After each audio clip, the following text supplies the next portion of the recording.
The egg that refused to rot, a forgotten medieval survival system that still works today.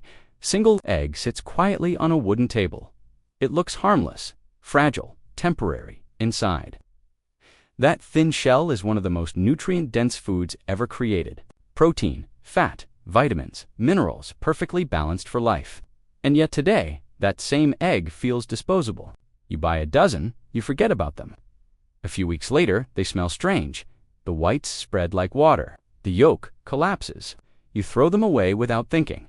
Now erase electricity. Erase plastic cartons. Erase supermarket shelves humming. Under fluorescent lights. Travel back 7 centuries.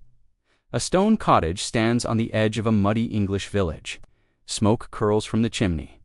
In early spring, hens scratch in the yard. And inside, a woman in rough wool clothing is counting eggs. She does not own a refrigerator. She does not own a thermometer. She does not have a supply chain. But she has knowledge. And because of that knowledge, her family will eat eggs next winter when snow covers the fields and hens stop laying completely. The question is not whether. Eggs can last without refrigeration. The question is why we forgot how. The biological advantage. We ignored before we talk about lime, ash, fat, salt, or vinegar. We need to understand something simple. An egg is not defenseless. When a hen lays an egg, something remarkable happens in the final seconds before it leaves her body. A thin, nearly invisible layer of protein seals the shell. This layer is called the cuticle, or more commonly, the bloom. The bloom is nature's preservation system. Eggshells are covered with thousands of microscopic pores. These pores allow gas exchange without protection. They also allow moisture to escape and bacteria to enter. The bloom partially seals those pores, as long as it remains intact. The egg has its own security system. In much of Europe today, eggs are still sold unrefrigerated. They sit on store shelves at room temperature. Why? Because regulations prohibit washing that protective bloom off. In contrast, commercial egg washing in other parts of the world strips away this natural barrier. Once removed, refrigeration becomes mandatory. This is not conspiracy. It is chemistry, and medieval families understood this, even if they did not use the word cuticle.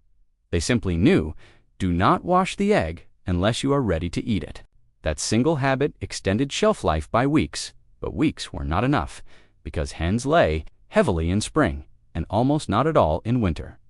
That imbalance created a seasonal crisis, so medieval households developed layered systems, not one method, but many. Let's step inside one of those systems. Method 1. The white stone that stopped Timon, a cool cellar beneath a farmhouse. There stands a heavy ceramic jar inside it. Dozens of eggs submerged in cloudy liquid. The liquid looks like milk diluted in water. It is not milk. It is limewater, not the fruit. The mineral, calcium hydroxide. If you lived in 17th or 18th century Europe, you would find lime almost everywhere. It was used in mortar, plaster, whitewash, sanitation, and agriculture, and quietly in egg preservation. The process was disarmingly simple. Fresh, unwashed eggs were placed in a container. Water was mixed with a small amount of hydrated lime. The eggs were fully submerged. The container was sealed and stored in a cool space. That was it, but the science behind it is powerful. Calcium hydroxide creates an alkaline environment. Over time, it reacts with carbon dioxide in the air and forms calcium carbonate, the same substance that eggshells are made of. This reaction strengthens and seals microscopic pores. Moisture loss slows dramatically. Bacterial penetration becomes extremely difficult. The egg remains stable. When done correctly, eggs stored this way can remain usable for a year or more. Not frozen, not dried, not chemically altered beyond recognition. Simply preserved. Modern homesteaders who have tested this method report eggs that fry normally even after many months. The whites may loosen slightly, but for baking and cooking, they remain fully functional. This was not rare knowledge. It was household routine. A mother would store surplus spring eggs this way, knowing that December would bring scarcity. She did not depend on a grid. She depended on calcium and patience. Method 2. Fat. As a barrier, imagine dipping your finger into warm lard. Now imagine rubbing that lard across the shell of a fresh egg. It sounds primitive. It sounds crude. It works. Animal Fat is hydrophobic. It repels water. It blocks air when applied thinly to the surface of an egg. It fills pores and creates a secondary barrier over the bloom. In colder climates where lard, butter, or tallow were common household fats, this method required no special materials. Eggs, coated in fat and stored in cool spaces, could last several months. Some households would coat them and then bury them in grain or sawdust to prevent contact between shells. The fat sealed, the storage medium insulated layered defense. Later historical tests in the 19th century experimented with various coatings, including mineral oils and petroleum jelly, and found significant preservation success. But medieval families had already mastered the natural version. They did not write academic papers about it. They simply ate omelets in winter. Method 3, ash from the hearth of every medieval home, had one constant output. Wood ash, bash, was not waste. It was a resource. It was used in soap making. It was used in cleaning. It was spread in gardens, and it was used to preserve eggs. Fine, dry wood, ash, is alkaline. Its pH can be high enough to discourage microbial growth. It also absorbs moisture and can fill shell pores when packed tightly around eggs. The technique required care. Eggs were placed point down in a container. No egg touched another. Ash was sifted to remove charcoal pieces. Eggs were fully buried, stored. In a cool cellar, these eggs could remain usable for several months. The whites might thin slightly over time, but for baking and cooking, they remained valuable protein during winter shortages. Some households combined this with fat coating. Redundancy. Again, that medieval preservation mindset was not one solution. It was overlapping protection. Method 4. Transformation. Instead of prevention, while European families focused on sealing and isolating eggs, parts of Asia explored a different philosophy. Instead of merely preventing spoilage, they transformed the egg chemically through alkaline curing processes involving lime, ash, salt, and clay.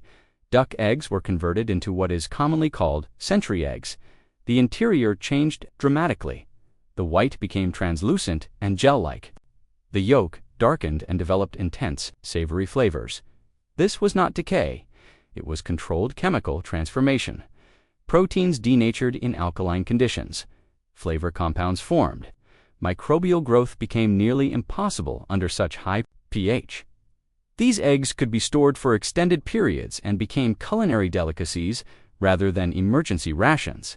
It represents a different preservation philosophy. If you cannot stop chemistry, guide it. Method 5. Salt, the universal preserver salt, has one powerful effect on microorganisms. It pulls water out. Without water, bacteria cannot multiply effectively. Egg preservation. Using salt appeared in multiple forms. Whole eggs were sometimes packed in salt, though this method was more limited in duration. More interestingly, egg yolks were cured in salt or salt sugar mixtures. After several days buried in the mixture, yolks hardened into firm, grateable discs. These cured yolks could last for months and be used like seasoning shaved over porridge, bread, or vegetables. In coastal and Asian regions, salted duck eggs became staple preserved foods. The shell allowed salt to penetrate slowly, curing the interior without fully destroying structure. Salt preservation was portable, durable, reliable, and salt was already a critical trade commodity in medieval economies. Method 6. Acid and spice pickling introduced a different preservation principle. Acidity. Vinegar lowers pH. 2 levels hostile to harmful bacteria. Hard-boiled eggs were peeled and submerged in vinegar-based brine, often spiced for flavor, in cool cellars. Pickled eggs could last months. For laborers, soldiers, and travelers, this created ready-to-eat protein requiring no cooking, unlike other methods. Pickling changed texture and flavor significantly, but it solved preservation and preparation at the same time. The hidden pattern now, step back, look at all these methods together. Limewater, alkaline sealing, fat coating, physical barrier, ash, burial, alkalinity, and moisture control. Alkaline curing, transformation. Salt curing, dehydration. Pickling, acidity. Natural bloom, biological barrier. Different chemistry, different materials, different environments, yet all aimed at one goal: control moisture, control bacteria, Control air exchange. Medieval families did not rely on one fragile system. They built resilience. If ash ran low, lime worked. If lime was unavailable, fat worked. If winter was harsh, pickled stores remained. If one batch spoiled, others survived. Now, compare that to modern egg storage. One solution, electric refrigeration. Highly effective, but singular. If electricity fails, the system fails. If supply chains pause, shelves empty.